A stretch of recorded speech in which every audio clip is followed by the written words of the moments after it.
Եթե ընթացակարգը չեմ խախտում, թույլ կտաք արդյոք հարգելի գործընկերներ, ես էլ ելույթով հանդես գամ։ Կարծես թե առարկություն չկա, շնորհակալություն։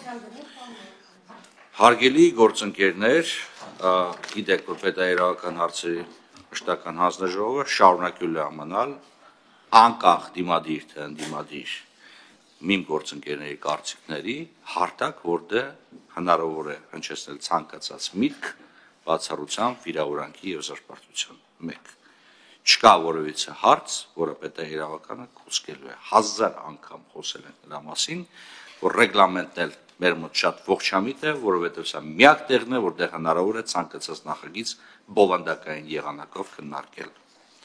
Ընթացակարգի հետ կապված ես պետք է ասեմ հետևյալը, որ կխնդրեի, որ որևիցե այլ հանձնաժողովի ընթացակարգ բերեք եւ ասեք, որտեղ եմ խախտել ընթացակարգը։ Բայց ես ստիպված եմ հիշեցնել Հայաստանի Հանրապետության աշխատանքային օրենսգրքի պահանջը, որը կիրառվում է մեր բոլոր քաղաքացիների նկատմամբ, բոլոր քաղաքացիները,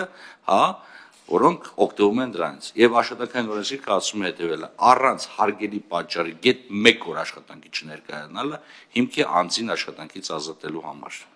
Եվ կներեք 1000 ներողություն, էլի, այն որ առօրյա ցիրիկուն խոսում են նրա մասին,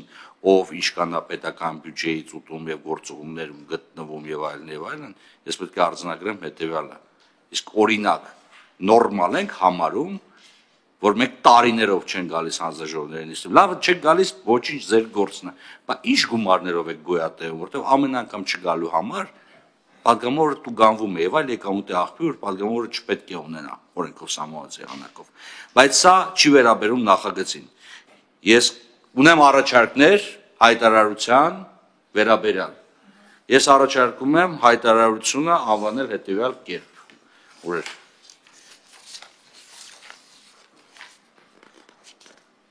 8-րդ գումարման խորհրդարանի ընդդիմության ճգնաժամի եւ ընդդիմադիր գործունեության ձախողման մասին նախագիծ։ Հիմա անդրադառնամ բովանդակային ասացներին։ Մենք մի առավելություն ունենք մյուսների նկատմամբ։ Ես հիմա խոսում եմ նույնիսկ ոչ թե որ նույնիսկ որպես պատգամավոր չեմ, այսպես Վլադիմիր Վարդանյանն եմ խոսում։ Գիտեք որն է այդ առավելությունը։ Ոչ խելոք ենք, ոչ հայտնի ենք, ոչ մի բան ենք։ Մի հատ առավելություն ունենք։ Անկեղծ ենք եւ ստանձնում ենք պատասխանատվությունը։ Պարոն Մամիջյան, իմ կողմից շատ հարգված։ Եթե դուք ասում եք մեր առաջնորդը Դավիթ Համբարձումյանն է,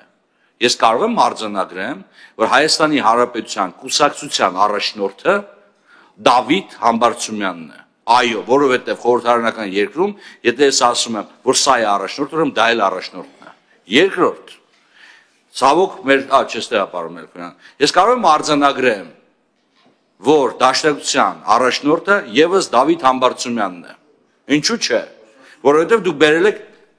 մի վարքան, ես ավարտեմ։ Ընթացակարգը ինքը չեք հետևում, Տիկին Մկրտչյան, խախտում են ընթացակարգը, թույլ չեն տալիս, որ ես ելույթ ունենամ։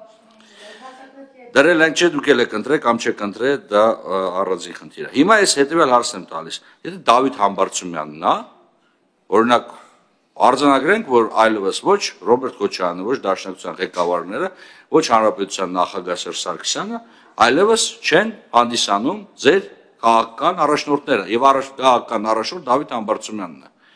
Համաձայն չեք, գիտեք ինչի համաձայն չեք, որովհետեւ մի հատ բան ունեք։ Մենք շորտը հոգնել է շիրմաներ բերելուց։ Խեք բերում թազա հերթական ինչ-որ մեկին, ցույց տալու համար, այ ինքը կլինի մեր ժամանակավորը, ինչա։ Շիրման հանում եմ կներեք։ Ինչու ենք բերում տեխնացու որը։ Ես հայցում եմ ներողամտությունը, իդեպ ի տարբերություն նաև շատ անձանց, ես ասում եմ, շիրմա բառը գուցե այս կոնտեքստում լավ չէ, ինչու ենք մենք փորձում ոչ իրական առաջնորդներին բերենք, եւ ներկայացնենք հանրությանը, այլ փորձենք բերենք մի անձին, որին դիտարկում ենք որպես, ասենց ասեմ, դե հիմա այս փուլում ինքը ոնց որ սազական կլինի։ Հիմա դուք դա չեք անում։ Ձեր առաջնորդներից ոչ ոք չի համաձայնվել գալ խորհրդարան։ Դա շատ վատ է։ Դա խորհրդարանում խորհրդարանական քննարկումների պատասխանատվությունից խուսափել է։ Հիմա ինչ եք ասում այս նախագծով։ Այս նախագծով հետեւյալն եք ասում, պարոն Մամիջյան։ Դուք գնացեք, կարևորը դուք գնացեք։ Դուք էլ չէ, դու գնա,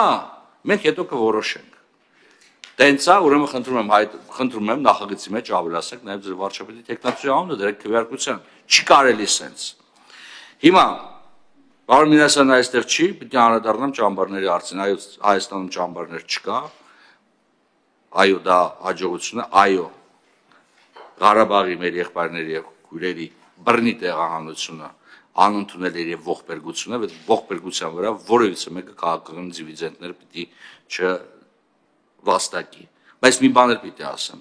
Այստեղ ես ցավում եմ, երբ եզակի դեպքերից մեկն է, ես ցավում եմ, որ մենք իրավական պետության մեջ ենք ապրում, որովհետև այդ մարդիկ պետքա բնակվեին այն տարածքներում, որը իրանցից տարել էին ու տեղափոխել էին Հայաստան, հիմա առոք-փառոք ապրում են որոշ մարդիկ, ովքեր շարունակում են իրենց Ղարաբաղցի անվանել։ Դա լավ գիտենք, անուններն է գիտեք, տեղերն է գիտեք, ունեցվածքն է գիտեք։ Եվ այստեղ այո ձախողում է։ Եվ ես ձեր հետ համաձայն եմ։ Վերադարձի իրավունքի մասին եք խոսում։ Մեղ չէ ժողովուրդը։ Ինչքան է կարելի անընդհատ խապել, ասել լավ ալնելու, եկեք։ Թե մենք պետք է ի վերջո գտնենք մեր մեջ խիզախություն եւ ասենք Ժորժ ջան, եկեք արդեն կենտրոնանանք մեր ապագայի վրա։ Իդեպ շնորհակալություն պետք է հայտնեմ քաղաքացիական պայմանագիր կուսակցության նախընտրական ծրագրից վերած մեջբերման համար, որտեղ ձեր եզրափակիչ հատվածը ավարտվում է հետեւյալով. մենք ոչ ենք անում որոշ քաղաքական ուժերին, քաղաքացիական հասարակության եւ անհատ քաղաքացիներին, ովքեր հավատում են Հայաստանի ապագային։ Ապագա Հայաստանում կա, շնորհակալություն, որ դուք դա ընդգծել եք։ Հիմա վերադարձի իրավունքի հետ կապված քանի անգամ կարելի է վերադառնալ եւ քանի անգամ հետ վերադառնալ։ Եվ կներեք, էլի այս թեզը վերադարձի գոնե մի քանի հոգի կա։ Ումա պետք։ Վախենում ենք շատ դեպքերում պետությունների անուններ տալ, բայց ինչեւէ։ Ես թողեմ այս պարտականությունը ձեզ։ Հիմա ո՞նց է փոխվում վարչապետը։ Պարոն Մամիկյան, ո՞նց է փոխվում վարչապետը։ Վարչապետը փոխվում է այն պարագայում, որ կա քաղաքական ճգնաժամ, ցավում եմ, բայց այսօր Ֆրանսիայում ունի քաղաքական ճգնաժամ եւ վարչապետը, որի կառավարությունը 24 ժամ էր նոր ձևավորվել, հրաժարական է տվել։ Ճգնաժամ, լուծում։ Ստեղծել ճգնաժամ, հետո արհեստականորեն որոշել լուծումներ չի ստացվում։ Այդ ճգնաժամը կամ պետք է լինի, կամ պետք չլինի։ Վարչապետը կարող է փոխվել հետեւյալ պարագայում, օրինակ, երբ որ կոալիցիոն կառավարություն դադարում է գոյություն ունենալ։ Երբ որ օրինակ ենթադրում եմ ձեր դեպքն է, երբ որ իշխող կուսակցությունը որոշում է, որ այլևս այս մարտը իր առաջնորդը չի եւ Y մարտում բերում է իր առաջնորդ։ Օրինակ ձեր պարագայում ես ինչպես հասկացա, այլևս Դավիթ Համբարձումյանն է ներկայացնում Հայաստանի Հանրապետության կուսակցության առաջնորդությունը։ Չէ, դե ունեմ, այն ինչ որ ունեմ, որտեվ խորհրդարանական երկրում իշխող մեծամասնության ղեկավարը նույնիսկ առանց ընտրության դառնում է վարչապետ, դա է տրամաբանությունը։ Բրիտանիական տրամաբանությունն է դա։ Մենք ժողովրդին չենք ասում, բայց ասում Ժորժ ջան, մենք չունենք ոչ ճգնաժամ ներսում, ոչ էլ իրավիճակ, որը ենթադրում է որոշակի փոփոխություններ։ Հիմա վերադառնամ այն կարևոր հարցին, պարոն Մամիկյան, եթե այս փաստաթուղթը ես վերցնեմ եւ ընկերականաս սուրճի շրջանակներում խոսամ, պետք է ասեմ հետեւյալը։ Պարոն Մամիկյան, սա շատ լավ հարաբերականորեն նախընտրական ծրագիր է, գնացեք սրանով առաջ, բայց խոր չէի տա սրանով գնայեք։ Բացատրեմ ինչու։ Որովհետև հիմա որ ասեմ կզարմանաք, դուք երազելի ընդդիմություն եք։ Մի պարզ պատճառով դուք այս 4.5 տարվա մեջ որևիցե բովանդակային խնդիր, Լեռնային Ղարաբաղի խնդիրներից զատ չեք բարձրացել։ Պարոն Մամիկյան, ձեր խմբակցությունը վերջի 3 տարվա ընթացքում չի էլ մասնակցել այս հանձնաժողովի նիստերին։ Չէ, ավելացնում եմ։ Դուք որևիցե եղանակով չեք անդրադառնում որևիցե խնդրին, որը հուզում է այս շենքից դուրս կանգնած մարդկանց։ Եվ սա կներեք ոչ թե ձեզ է թույլատնում, սա նաև իշխանությանն է թույլատնում, որովհետև մենք պահանջում ենք բովանդակային քննարկում։ Օրինակ կտեսնեմ, սրանից հետո 3 հարց կա։ Նայեմ ով է մնալու եւ ով է քվեարկելու նշված հարցեր վերաբերյալ։ Թե խուսափելու են պատասխանատվությունից էլի։ Հիմա եւ վերջին դիրքորոշումը, որ ես պետք է արտահայտեմ, դրանից հետո ինձ թվում է հնարավորություն կունենա հիմնական զեկուցողը ելույթ ունենա, հավատացում ձեզ ելույթի ժամանակ ոչ մի ռեպլիկ թույլ չի տա եւ դրանից հետո կունենան քվեարկություն։ Եվ վերջինը, դա կարևոր բան ասենք, էլ այսքան որ խոսում եք հանձնելուց չհանձնելուց էլի։ Դա կարանք շատ անկեղծ ժողովրդի հետ խոսենք մի հարցի շուրջ, էլի, որ ամբողջ 30 տարիների ընթացքում մեր քաղաքականության հենքում դրված ռազմավարական գործընկերոջ վրա հույս դնելը տապալվել է, որտեղ ռազմավարական գործընկերը ռազմավարական պահին այլ կարևոր գործեր ուներ։ Ընդ որում սա նոր երևույթ չի։ Սա կար եւ 1920-ին, եւ կար 1878-ին, եւ կար 1856-ին։ Քանի անգամ հիշեցնեմ Կարսես Սևաստոպոլ փոխանակելու եւ այլ ծրագրերը։ Խնդրում եմ, մենք մի առավելություն ունենք, ես կխնդրեմ, որ այս առավելությունը դառնա ոչ միայն իշխող խմբակցության, այլ բոլորինս։ Եկեք շատ անկեղծ ժողովրդի հետ խոսանք, որտեղ ժողովուրդը գիրք չի կարդացել գուցե իմ եւ ձեր չափ պարոն Մամջյան քաղաքական գործընթացներից տեղյակ չի, բայց ինքը մի հատ շատ լավ բան է հասկանում։ Ինքը կարողանում է հասկանալ, որտեղ են իրեն գցում եւ ինչի համար են իրան գցում եւ ով է այդ գցելու կամ չգցելու մեղավորը։ Իսկ ես հարգելի գործընկերներ, օգտվելով առիթից նաեւ որ